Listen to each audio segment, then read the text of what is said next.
ছাত্ৰ ছাত্ৰীসকল আজি এই ভিডিঅ'টিত তোমালোকৰ ক্লাছ 5ৰ ইংৰাজী পাঠ্যপুথিৰ লেসন 5ত যেটো এটা কবিতা সামওয়ান নামৰ যেটো কবিতা দিয়া আছিল সেই কবিতাৰ এক্টিভিটিখিনি আমি কৰিম বলাচোন তোমালোকৰ 1 নম্বৰ দিয়া আছে choose the correct answer and complete the sentences ইয়াৰ ব্ৰেকেটত দুটা ৱৰ্ড দিয়া আছে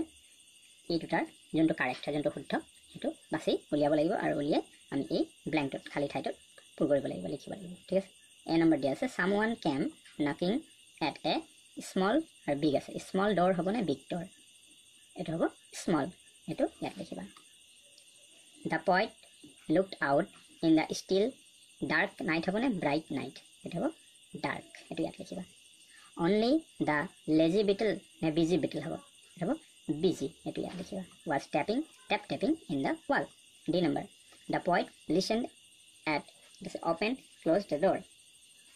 এটো হ'ব opened এটো ইয়াত লিখিবা তাৰপিছত 2 নম্বৰ দিয়া আছে walk in pairs read the poem someone once again now find the words which tell us about sounds tell your partner and write them down one is done for you তাৰমানে তোমাৰ বন্ধুৰ লগত মিলি এই 2 number activity কৰিব দিছে someone মানে যেটো কবিতা সেই কবিতাটো আকৌ এবাৰ তোমালোকক পঢ়িবলৈ কৈছে আৰু পঢ়ি তাৰ পৰা এনেকুৱা তোমালোকে ৱৰ্ড বাছি উলিয়াব লাগিব বাছি উলিয়াবলৈ কৈছে যিবোৰ ৱৰ্ডে মানে আমাক সাউন্ডৰ বিষয়ে কয় মানে সাউন্ড যেনে টেপিং to এটা সাউন্ড নহয় জানো ঠিক তেনেকৈ কবিতাত আৰু তেনেকুৱা কি শব্দ আছে সেইবোৰ বাছি উলিয়াব কৈছে বলাচোন আমি কবিতাটো চাওঁ তোমালোকে মই এই আন্ডাৰলাইন কৰি থোৱা এই ৱৰ্ডবোৰ চোৱা এইবোৰে তোমালোকৰ 2 নম্বৰ এক্টিভিটিৰ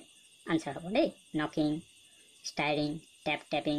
তাৰপিছতে স্ক্ৰেচ কল হুইসেলিং ফল এইবোৰে শব্দ বুজায় নুবুজায় এইবোৰ সাউন্ড বুজায় গতিকে 2 নম্বৰ এক্টিভিটিৰ আনসাৰ এইকেইটা তোমালোকে লিখিবা এতিয়া আমি 3 নম্বৰটো কৰোঁ বলা তোমালোকৰ 3 নম্বৰ এক্টিভিটিত দিয়া আছে match the words which are similar in meaning মানে এফালে কিছুমান ৱৰ্ড দিয়া আছে 5টা আৰু এফালে 5টা মানে এফালে ৱৰ্ডৰ মানে মিনিংটো একেই মানে যেনেকৈ ধৰা উই মানে কি হয় সৰু স্মল ঠিক তেনেকৈ এটা টাইনি স্মল গতিকে এই দুইটা ৱৰ্ডৰ কি মিনিংটো একেই মানে একে মানে অৰ্থ বুজোৱা শব্দবোৰ মিলাব লাগে আমাক মানে তেনেকৈ লিসেন আৰু হিয়াৰ এইটো একেই বুজায় লিসেন মানেও শুনা হিয়াৰ মানেও শুনা এই দুইটা ৱৰ্ডৰ মিনিংটো একেই তেনেকৈ লুক আৰু ৱাচ একেই লুক মানে চোৱা ৱাচ মানে চোৱা ফৰেষ্ট মানে জংগল আৰু এটো জংগল মানে জংগল গতিকে দুইটা শব্দৰ অৰ্থ একে এনেকৈ বুজি পাইছা কল ক্ৰাই একে তাৰপিছত এতিয়া আমি 4 নম্বৰ এক্টিভিটি কৰিম 4 নম্বৰ তোমালোকৰ কি দিয়া আছে যে ৱৰ্ক ইন গ্ৰুপছ মানে দলত মানে এখিনি কাম কৰিবলৈ দিছে তোমালোকে দল বান্ধি fill in the gaps and complete the poem some words are given below তাৰমানে এটা কবিতা তোমালোকে পাইছিলা এইটো 10 little fingers 10 little toes এই কবিতাটো দিয়া আছে আৰু ইয়াত এই বক্সত এই ৱৰ্ড কিছুমান দিয়া আছে এই ৱৰ্ডবোৰ দি তোমালোকে এই ব্ল্যাঙ্কখিনি ফিল আপ কৰিব লাগিব এইখিনি মই কৰি দিলোঁ চোৱা ইয়াত 10 লিখিবা 10 little fingers 10 ইয়াত লিখিবা little toes ইয়াত 2 little ears and 1 little nose 2 little eyes that shine so bright and 1 little mouth to kiss mother good night এইখিনি তোমালোকে লিখি ল'বা তেৱলা আমি 5 নম্বৰ এক্টিভিটিটো চাওঁ তোমালোকৰ 5 নম্বৰ এক্টিভিটি দিয়া আছে লেটস ৰিড মানে বলা পঢ়ো বলাচোন এইখিনি আমি পঢ়ি লওঁ কি দিয়া আছে মাই নেম ইজ নিতিন মানে মোৰ নাম নিতিন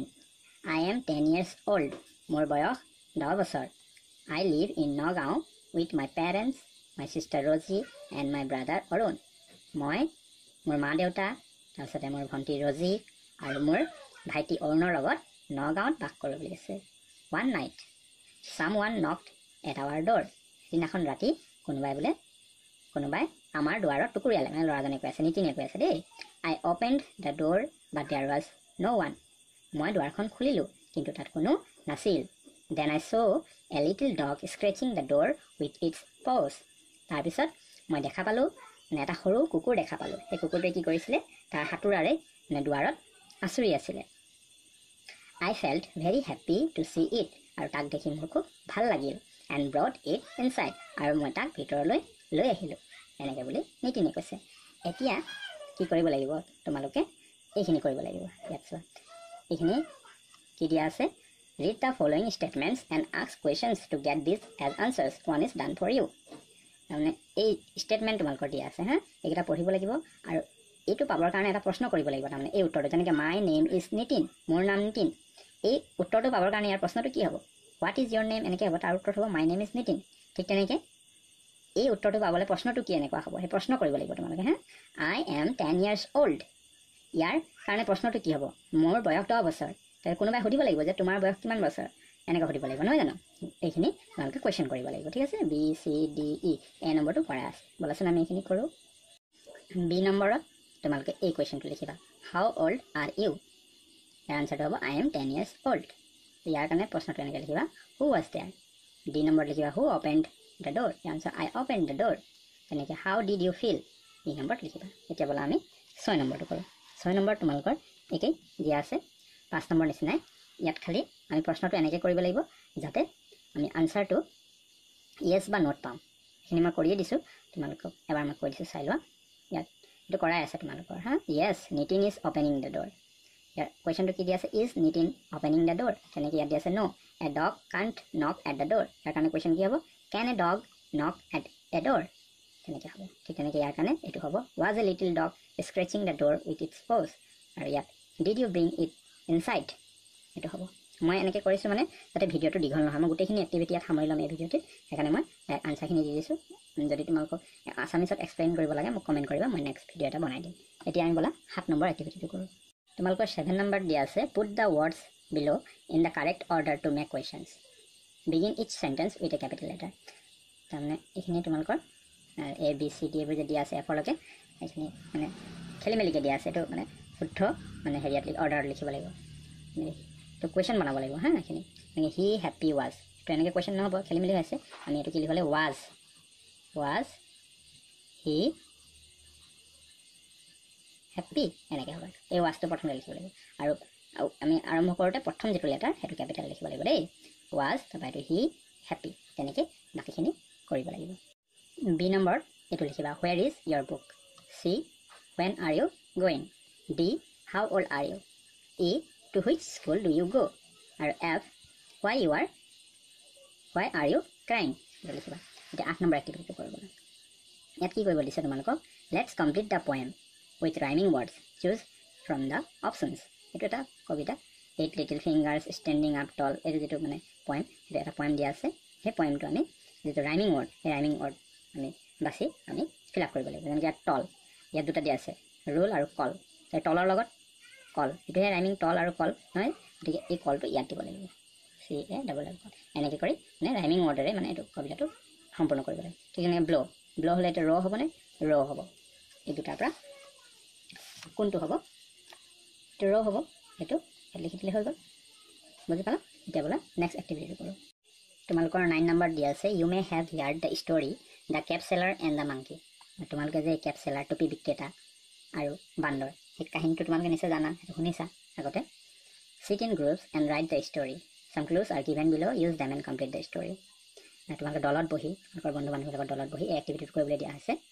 তলত এই যে বক্স দেখিছা য়েল্ল' বক্স সেই বক্সত কিছুমান ৱৰ্ড দিয়া আছে এইখিনি ক্লু মানে সেই ষ্টৰিটো তলত ষ্টৰিটো দিয়া আছে সেই ষ্টৰিটো ফিল আপ পূৰ কৰিব লাগে এইখিনি মই কৰিয়ে দিছোঁ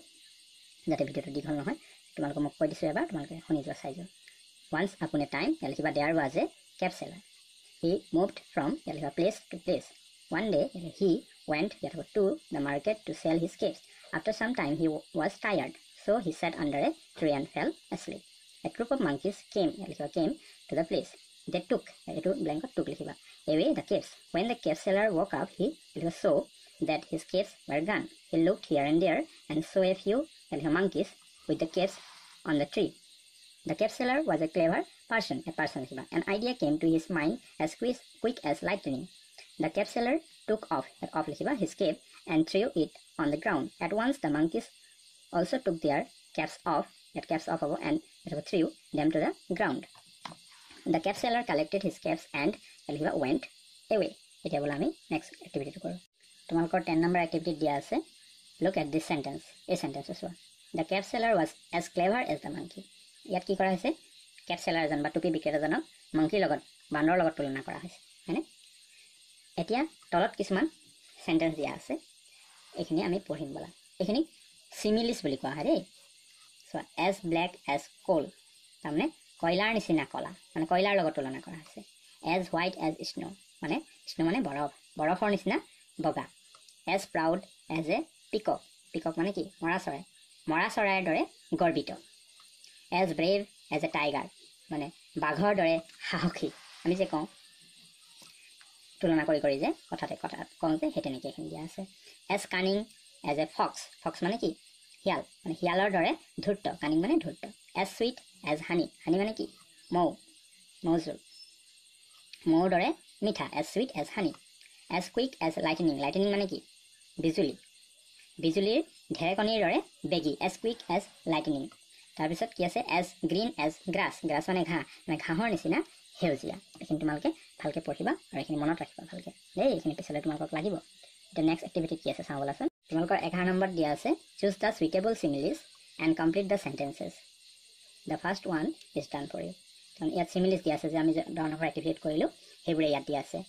4টা তাৰে এটা কৰি দিছে the mango' was as sweet as honey এইটো কৰি দিয়া মানে আমটো হেৰি মৌৰ দৰে তাৰমানে মিঠা তেনেকৈ এইকেইটা বাকী 3টা আছে যে সেইখিনিৰে আমি এইখিনি ফিল আপ কৰিব লাগিব ইয়াত তোমালোকে লিখিবা ইয়াত স্নো আছে স্নো মানে বৰফ হয়নে এইটো এজ হোৱাইট এজ এইটো ইয়াত লিখি দিবা দেই এইটো ইয়াত লিখি দিবা তাৰপিছতে Omi is as beautiful girl but she is ডেছ এ পিকক পিকক গৰ্বিত হয়নে প্ৰাউড এইটো লিখিবা এইটো ইয়াত লিখি দিবা দেই মই আস্তানি এনেকৈ দেখুৱাই দিছোঁ তোমালোকে লিখি ল'বা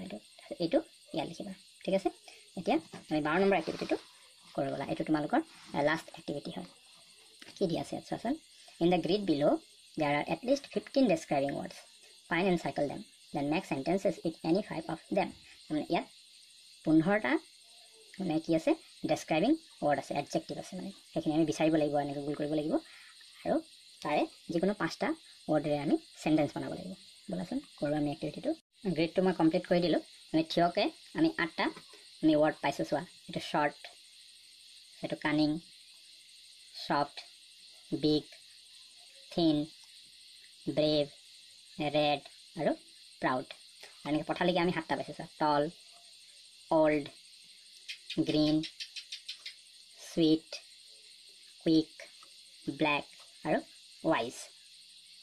আমি এই 5টা ৱৰ্ড লৈছোঁ গ্ৰিডৰ পৰা পোৱা ৱৰ্ডকেইটাৰে 5টা ৱৰ্ডেৰে যে আমাক চেণ্টেঞ্চ বনাব দিছিলে প্ৰথম টল অল্ড গ্ৰীণ শ্বৰ্ট চুইট এইকেইটা লৈছোঁ টল মানে ওখ অল্ড মানে বুঢ়া গ্ৰীণ মানে সেউজীয়া শ্বৰ্ট মানে চুটি চুইট মানে মিঠা টলকৈ লিখিবা যে he is a tall boy এইটো old the man is old green grass is green short this is short sweet honey is sweet তো গতিকে আমাৰ চামৱান কবিতাটোৰ গোটেইকেইটা এক্টিভিটি কৰা হৈ গ'ল আজি ভিডিঅ'টোত ইমানেই আছিল আৰু ভিডিঅ'টো যদি ভাল লাগিলে তেন্তে লাইক কৰিবা শ্বেয়াৰ কৰিবা আৰু মোৰ চেনেলটো যদি নতুন তেন্তে ছাবস্ক্ৰাইব কৰি ল'বা এনেকুৱা ধৰণৰ ভিডিঅ'বোৰ পাই থাকিবৰ কাৰণে ভিডিঅ'টো চোৱাৰ বাবে